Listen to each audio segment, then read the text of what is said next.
Hi, welcome back. Shy Speck is here again saying, why do you put me on camera, Mom? I just want to be in the background. So if you're just finding my videos for the first time, you might want to check out the brief description of why I'm doing it either in the comments or on the homepage of the YouTube channel. Or you can just go to the first video in the playlist that will give you an introduction to my caregiving project. And again, thank you all for tuning in and trying to learn things with me. So, as I said in other videos, I'm trying to be fast and furious. It seems like there's always going to be another hiccup in life that will delay things. So I'm just boom, boom, keeping the videos going. And so the other shoe doesn't drop. You know, there's always a feeling in the back of the mind. It's like, what else might happen? So here we go, into chapter 4's introduction. In the next book, we'll revisit elder parents with my side of the family. Spoiler alert, it doesn't seem to get easy. You know, my woman friends who've gone through childbirth, they'll say, oh yeah, you know, at some point you just forget the pain and say, oh, I think I'd like another kid. It doesn't seem that way to me in caregiving. Again, this is only my perspective. You could feel something totally different, but that is my feeling. And a friend of mine told me this word, the pile-on. I wasn't familiar with it, but it's so true. It's like when these things happen in life and it turns out like it's whack-a-mole and you're going, but the things just do not stop. Everything piles on and those moles just won't go the hell away. So this part of the book is just like that. So we'd moved across country. I had the irregular MRI. My husband's mom was ill. Then he was diagnosed with cancer. She moved in with us. So parts of these past 3 stories are all on the same timeline of life. So they're dealing with a lot, as so many of you are. At this point, I was working full time, taking courses 2 or 3 nights a week so I could earn my teaching license, you know, and I'm feeling pretty damn exhausted again. And the threat of a lupus relapse is always at the back of my mind. You know, it's one thing to be tired for good reason, but it's another thing to always think, is it my chronic illness and will I be hospitalized or incapacitated again? So naturally, all this took chunks out of our relationship. A nice way of saying we were hitting some rough spots. After his mom died, my hubby's life was filled out with closing her estate, which can take a number of years for the executor. Who came up with that fun word? Also take a number of years off of any executive's life. It's a hard thing to do, and to make sure everything is carried out to the T. So at this time, Obamacare, can't seem to talk today, the Affordable Care Act, we'll use the other term, had just passed, but it hadn't taken effect. So since we both had pre-existing conditions, we were paying over $1,500 a month for health insurance. You know, it's a mortgage payment to some. You know, and we were renters. We couldn't afford a house at this point, like so many, and that is not like an aspiration, just trying to put context. So right now, it's the end of September. The school year has already begun. So I'm delegated to being a substitute. It's okay. But then ring, ring, ring the phone. We have a teaching position open. Oh, so steady salary, health benefits, ping, in my inbox. We'd like to offer you a month-long writing residency. Art or stability? The age-old question. My husband was truly a darling. He said, you choose. Really, either option is okay in my mind. Choose? Was there a damn choice? A look back over our time together so far, I'm still healing from a chronic illness, he cancer. Teaching, here I come. Problem was, It wasn't the correct choice. If only I'd had a crystal ball. What are you going to do? By spring break, I wasn't able to get out of bed. More on that story later in the book. So hubby's back start hurting, which leads us to this story. My faux husband. So, everyone has always told me, your husband looks like Jackson Browne. Each time I hear someone say those words, I get a little kick out of it. When I was in high school, Jackson got my engine going. So, but naturally you grow out of crushes and move on to the real deal, which my hubby is. So my life cruises along, but the past couple years, my real, not faux husband, and I have hit a couple of bumps in the road. We've struggled through death, illness, disillusionment. Heck, isn't that what Jackson's songs are all about? So maybe swapping men would solve some of my issues. Instead of living with the problems, I can just live with a lyricist who writes all about them. You think Jackson would go for that? Oops.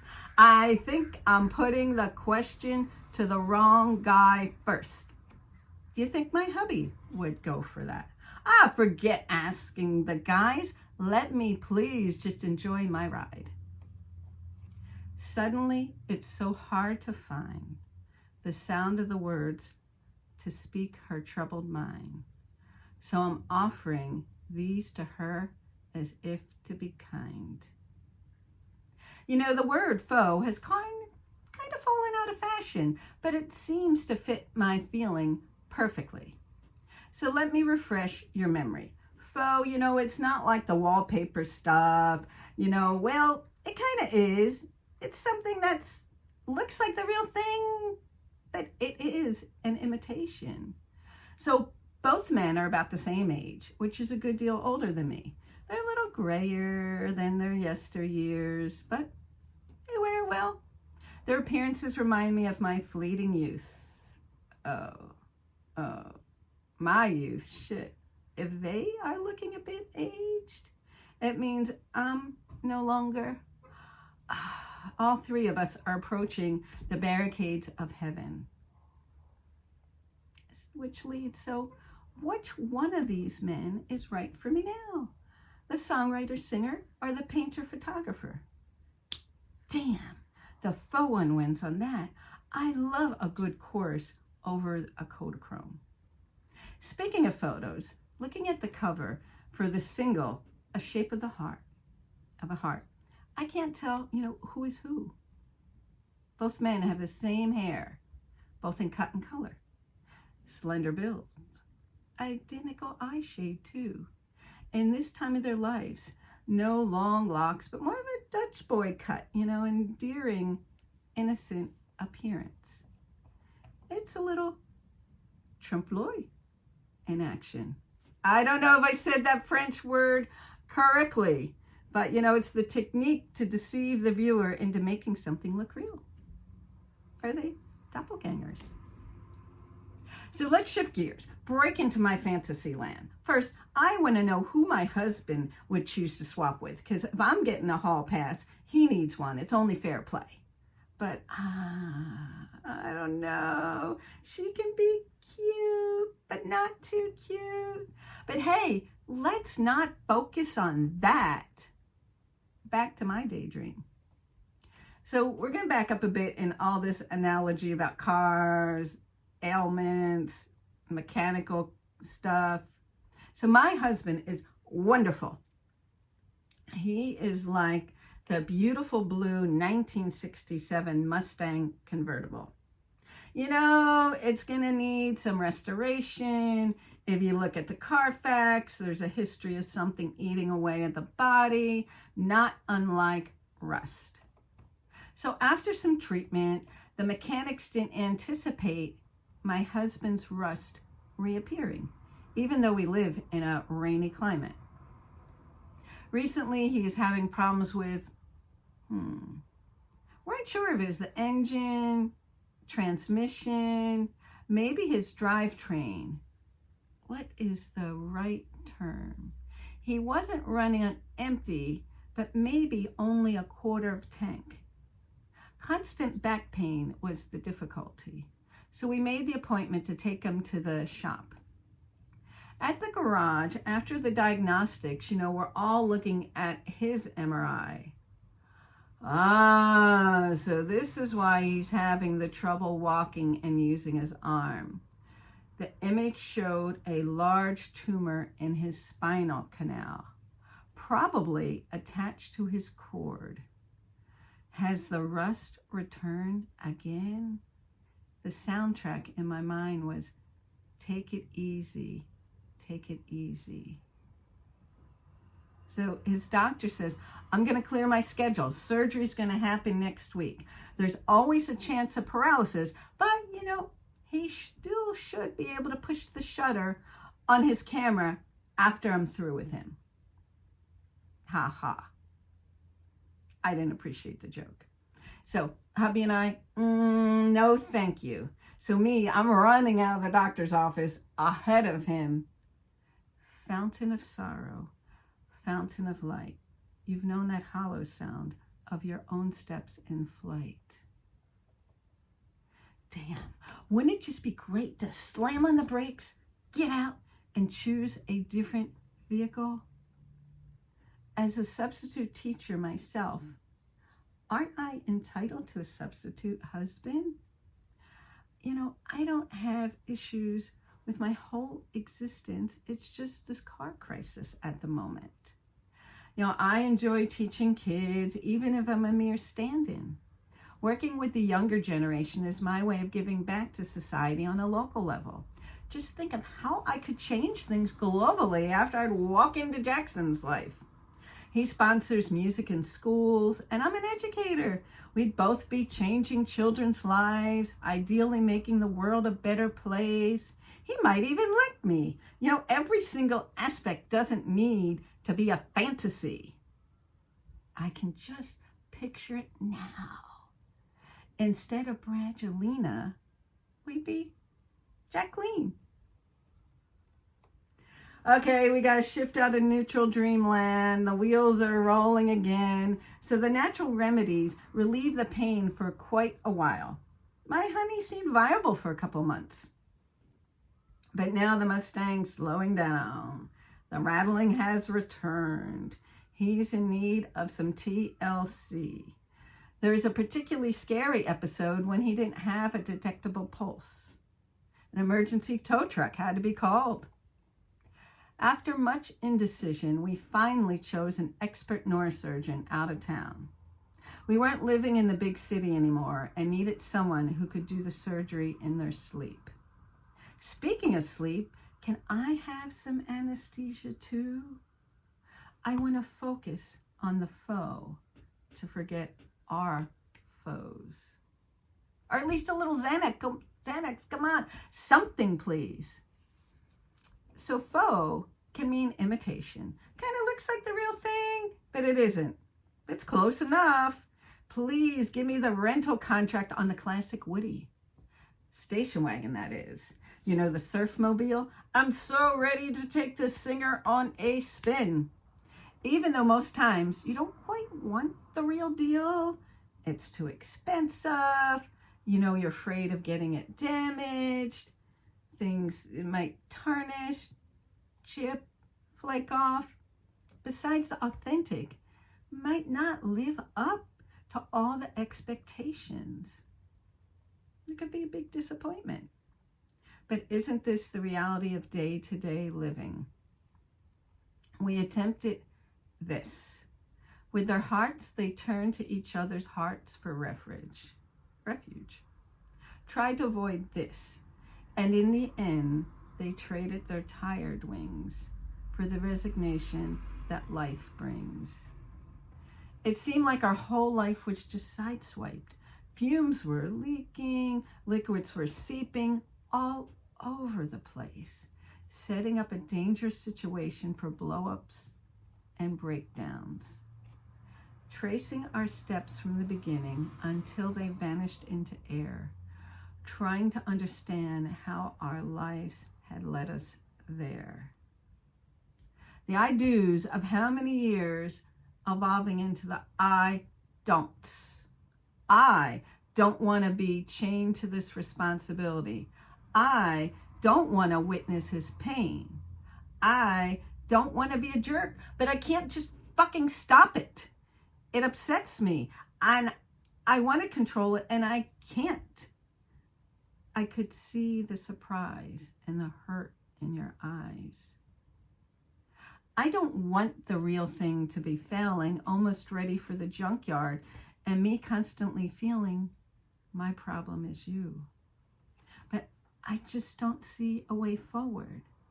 Just a hold on, hold out pattern.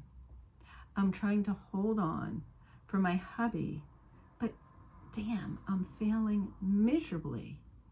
I'm trying to hold out from constantly being bitter. I'm just trying to hold on for this time to pass while trying to hold out on temptation. All the while devoid of physical affection, not even able to cry on each other's shoulders to relieve some pressure. Tender is the night when you hold your baby tight. Tender are the motions. Tender is the night. But no such luck on that end. Snuggling in each other's arms is impossible. Even lying next to him causes pain. Stand apart. Hear your heart. But it's just so far away. Hitting some speed bumps on the road to restoration. So we're traveled, we're in our new temporary home, but there's no sweetness in our hotel suite. Each of us are on the own side of the room, retreating behind the walls of anger and regret, reinforcing our rift. We're unable to reach across to soothe our wounds. Proud and alone, cold as a stone. Shouldn't this time be for enjoying the moment, squeezing one more last backseat rump, not knowing what the life will bring post-surgery? They are both impossible right now. If we, speak at all, our pillow talk is, if the operation goes wrong, when do you want me to pull the plug? You want to be in the ground, or would you like to be cremated? How long do I have to wait until I can date? Oh, and you want me to fill out an advance directive too? Great. So now all of a sudden someone pulled the emergency brake. The operation's on hold. How quaint. Our insurance company lied to us. Just like used car dealers. They're now claiming they're not going to pay to make his pain go away. Which is then lets loose the hospital loan sharks. And they're demanding $50,000 to make his pain go away up front. I'm thinking, how many credit cards do we have? If I put a little on each and max them all out. So we began arguing with administrators and insurance companies, and it created a temporary alliance between us. Meanwhile, feeling that if I was with the faux hubby, money wouldn't be an issue at all. At last, for better or worse, whether it bankrupts us or not, he enters the operating theater. After hearing for at least the third time this week, death is a possible side effect of surgery, as well as paralysis. So there's no caffeine today for me on operating day. The RPMs would get way too high. Through every dead and living thing, time runs like a fuse, and the fuse is burning. My fuse is burning all the time on the concrete support, which I do have. I made a health blog while we were away, and so I'm uploading info during the big surgery. I so appreciated everyone's support. I really could feel it. Those blogs, whatever you choose to do. So important. So a message pops up. You seem calm, relaxed. If it were me, I'd be freaking out. Doctor my eyes. Is this the prize of learning how not to cry? A reminder of the meaning faux. It's like a fake designer purse sold on the street corners of New York City for $10. Although Jackson probably would be worth more, being he has musical talent and all. So back to the big day. The text comes in. They're sewing him up. You'll get to see him in an hour. Great. 2.5 hours later, with no other communication, he gets wheeled into the room. Nurses exit silently. Finally, there's a phone call from the surgeon. Things went well. We had to cut some nerves. No crucial ones, we hope. He'll feel like a truck hit him for 2 to 3 months. 6 months, we'll know his full abilities. He's groggy, but grateful, feeling, I'm alive. So needing some respite, I think, which guy should I choose to whack off to? I suppose, truly, it doesn't matter. Currently, it's a fantasy no matter who I choose to do. One doesn't even know I exist. The other, that's the bummer of illness. So do you think, let's go back to the swap thing. Could I get a day or two swap at least? Are conjugal visits part of the deal or not? You know, I just want to know all the rules. So if I got my wish, would it be like a typical first date? A visit to the zoo, a romantic dinner, or bam, right into the heart of everyday life? Would it be so much better if Mr. Brown was my fill-in hubby? Would he go with me to the laundromat? Drive me to work? Take the animals to the vet? I can just picture it now. Me, hey honey, can you pick up some dog food? We're out. Then he'd sing a sentimental little song while happily doing errands. How touching. What chances are this happening? Slim to none. Rouse yourself from Fantasyland, kiddo. It's like you're already miles and miles away. We try to move ahead, but we're just losing ground. So finally, we're back home in Oregon. I'm bitchier than ever. I'm just losing patience for no reason. I hate myself for it. I'm trying to help him dress, resenting my caretaker role. I'm thinking about what would soothe me rather than the other way around. It's shameful. Rock me on the water. I'll get down to the sea somehow. So a friend comes over. She lives just down the street and observes our fabulous post-surgery repartee. We couldn't even fake it in front of the guests. She presents a key to our ocean cabin in my hand. Rock me on the water. The wind is with me now. Had she heard my telepathic cries or just heard me yelling all the way down the street? Either way, it didn't matter. Not even thinking twice about who will cook or clean for the patient, I get into our car. Say a prayer for the pretender who started out so young and strong, only to surrender. Yeah, that's right. I surrender. I'm going to trade them both in and go for a newer model. Thanks. See you next time.